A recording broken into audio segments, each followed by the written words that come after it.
bahkan beliau selalu menampakkan dalam kehidupan sehari-hari beliau akhlak dengan sesama manusia, bukan dengan sahabat saja dan bukan dengan keluarga saja, bahkan dengan orang yang tidak sejalur pemikiran dengan baginda Rasul, yaitu para orang kafir.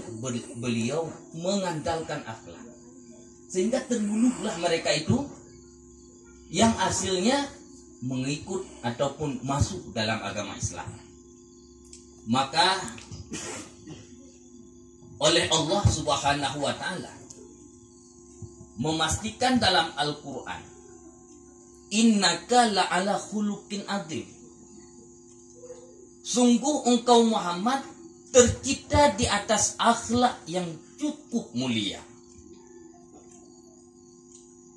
Karena seperti yang telah kita sampaikan tadi, akhlak ini merupakan dasar utama oleh Rasulullah dalam menyampaikan agama Islam. Maka oleh karena demikian, yang pertama beradab dengan Allah. Beradab dengan Allah, segala sesuatu yang telah ditentukan di dalam perihal sembahyang itu ada akhlak. Yang pertama, tatkala kita telah takbiratul ihram, itu tidak dibolehkan gerak lebih dari 3 kali. Tidak dibolehkan bergerak 3 kali. Itu merupakan akhlak kita dengan Allah. Bagaimana kita sedang berdialog dengan Allah tetapi lalai dengan hal-hal yang lain. Itu akhlak dengan Allah. Juga ibadah-ibadah yang lain, puasa, haji, membayar zakat, itu ada akhlak. Ada norma-normanya di dalam berubudiyah kepada Allah Subhanahu wa taala. Termasuk dalam akhlak dengan Allah, ikhlas di dalam setiap kebaikan yang kita kerjakan. Karena kalau tidak dimodali dengan ikhlas, apa yang kita kerjakan, Allah Subhanahu wa taala tidak pernah menghargai yang kita kerjakan. Misalnya mengaji karena memperlihat kepada orang lain, ataupun salat supaya dilihat oleh orang lain kita mengerjakan salat, itu tidak beradab, sehingga oleh Allah Subhanahu wa taala tidak menilai ibadah yang kita kerjakan. Itulah adab dengan Allah Subhanahu wa taala. Yang kedua, adab sesama manusia. Di dalam hal menyapa ataupun di dalam bergaul, itu punya adab. Apalagi beradab dengan guru. Karena oleh Allah Subhanahu wa taala mengangkat derajat manusia karena ilmu. Kenapa demikian? Mesti kita beradab dengan guru, karena guru mempunyai ilmu. Bahkan oleh Abun Aziz di dalam makalah beliau, artinya di dalam sirah kehidupan beliau, pernah tertulis beliau mengatakan terhadap murid-muridnya yang naik ke balai pengajian, tidak salam dengan Abu. Dia mengatakan kepada murid-murid, itu pencuri ilmu, katanya. Maka kenapa oleh Abu menyatakan demikian?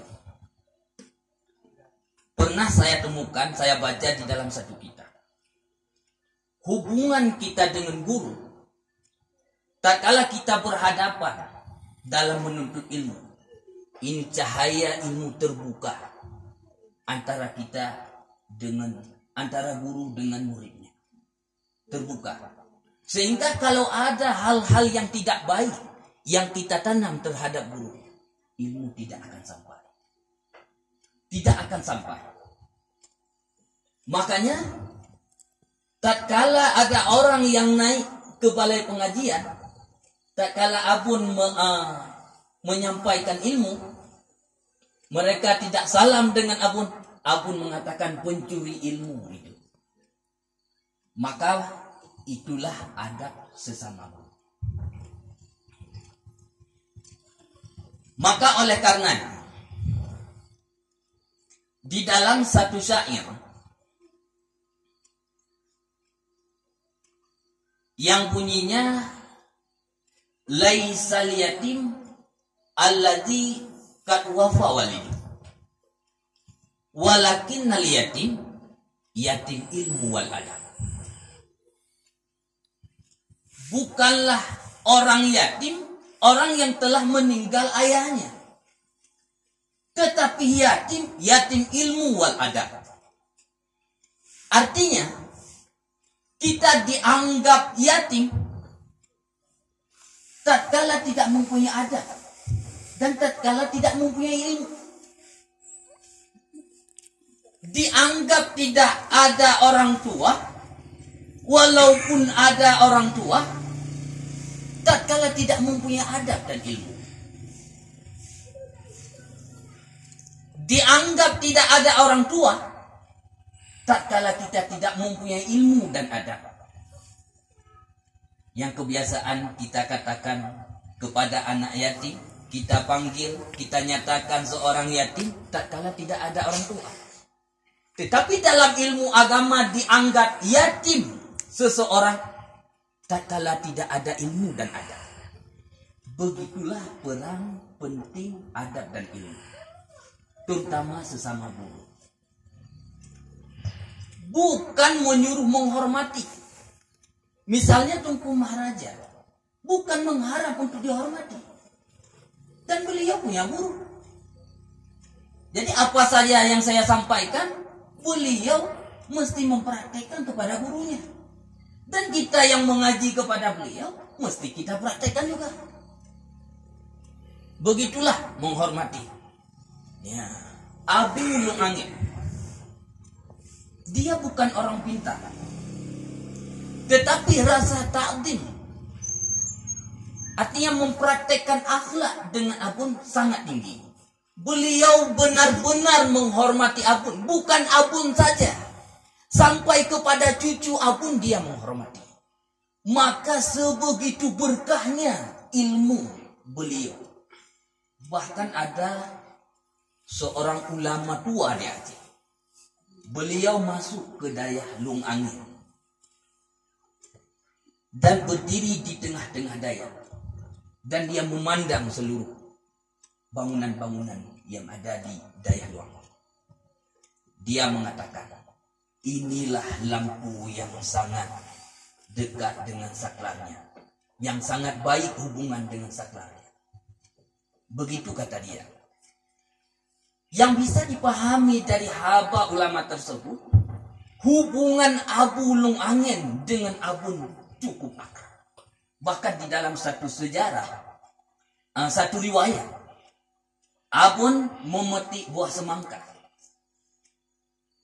Buah semangka. Tatkala Abu Ulung Angin sudah pulang ke Lung Angin, mendirikan daerah, memetik satu semangka, membelah dua. Dari Samalangan disuruh untuk mengantar ke Lung Angin. Coba kita pikirkan sejenak, apakah tidak ada semangka di Lung Angin? Ada. Begitulah hubungan, rasa cinta, akhlak, karena akhlak yang dipraktekkan oleh Abu Lung Angin sangat menyentuh dengan hati Abun, sehingga Abun tatkala ada buah semangka dia membelah, disuruh untuk memberi kepada Abu Lung Angin sebelah, ke Abun sebelah. Itulah akhlak yang sebenarnya. Maka Rasulullah sukses dalam menyampaikan ajaran agama Islam dalam jangka 23 tahun yang berbeda dengan sekian banyaknya para rasul-rasul. Inilah agama. Bukan berarti nabi yang lain tidak punya akhlak. Mungkin bukan itu konsep yang mereka bawa. Yang namun Rasulullah itu konsep yang ia bawa. Sehingga dalam 23 tahun sampai saat ini sudah 1400 400 abad lebih masih dikenang dengan akhlak baginda Rasulullah. Bukan kita orang Islam juga yang mengagung-agungkan. Sehingga ada seorang Yahudi yang menyatakan, saya bukan orang hebat. Clinton bukan orang hebat. John Kennedy bukan orang hebat. Fir'aun bukan orang hebat. Karun bukan orang hebat. Seluruh tokoh-tokoh di dunia, apakah baik mereka ataupun buruk, seluruh mereka sebutkan. Tetapi pada ujung perkataan dia menyatakan bahwa Muhammad itulah orang yang paling agung di atas permukaan bumi ini. Begitulah kata orang yang bukan Islam, non-Islam, non-Muslim. Mereka berani menyatakan. Karena real dan kenyataan begitu. Memang baginda Rasulullah dikenang sampai sekarang akhlak beliau. Maka oleh karenanya, kalaulah akhlak yang kita praktik setiap hari, apakah sesama manusia, sesama masyarakat, ataupun antara kita dengan guru, maka dengan akhlaklah ilmu yang kita miliki walaupun sedikit diberi berkah oleh Allah Subhanahu wa taala. Dan cukup banyak cerita, riwayat-riwayat kalau di Aceh ini, ulama-ulama yang mempunyai keberkatan yang diberikan oleh Allah Subhanahu wa taala karena mereka mengutamakan akhlak terhadap manusia, sesama manusia, dan dengan Allah Subhanahu wa taala. Ada juga seorang ulama di Matangkuli, namanya Tunku Mubin. Beliau karena menjadi orang yang dicari oleh Belanda, sehingga berkesimpulan dia mengaji sama Abu Matangkumbang. Beliau karena sudah tua mengaji, udah jadi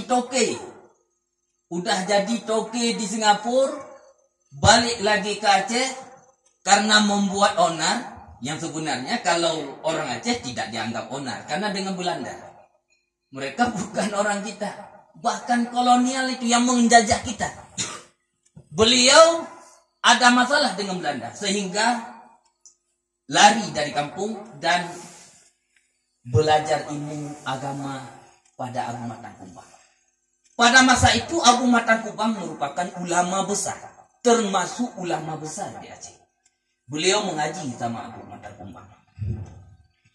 Karena rasa akhlak yang beliau miliki, beliau mempraktekkan sama Abu Matangkumbang. Takdim kepada Abu Matangkumbang, berakhlak dengan Abu Matangkumbang, sehingga pada suatu hari Abu Matangkumbang jatuh cincin dalam WC, dalam jamban di WC. Bukan WC kecil, tapi WC besar. Jadi Abu Matangkumbang memanggil Tunku Mubin. Tunku Mubin, cincin saya sudah jatuh dalam jamban. Jadi gimana Abu, saya ambil? Jangan, kata Abu. Saya pergi ke kedai dulu, ke pasar, mau belanja. Jadi Abu Mubin tidak pikir panjang. Dia membuang seluruh isi WC dan mengambil cincin Abu Matangkumbang. Sehingga Abu Matangkumbang terkejut waktu melihat WC sudah kosong, sudah dibersihkan oleh Tunku Mubin. Sehingga berkesanlah Abu Matangkumbang. Berkesan sehingga akhir hayat beliau, karena yang mengaji tidak banyak. Ya, cuma Abu Matangkumbang yang menyampaikan ilmu, tidak ada orang lain. Sedangkan Tunku Mubin tadi bukan orang pandai, udah tua. Jadi dari kalangan murid-murid Abu Matang Kumbang, Tunku Mubin yang paling tua. Udah punya anak, ayah baru menuntut ilmu. Benar ini, bukan satu rekayasa. Ya, bukan satu rekayasa. Sehingga oleh Abu Matang Kumbang pada akhir hayat beliau mengatakan, Tunku Mubin, kalian semua para murid-muridku, tatkala saya tidak ada lagi, tatkala saya meninggal, belajarlah sama Tunku Mubin tadi. Jadi semua tertawa karena Tunku Mubin nggak bisa apa-apa, Tetapi Abu Matang Kumbang telah menyatakan hal yang demikian. Pada tak lama kemudian meninggallah Abu Matang Kumbang.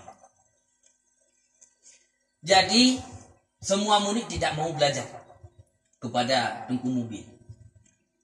Tunku Mubin jadi dalam tiba-tiba ia bisa menguasai kitab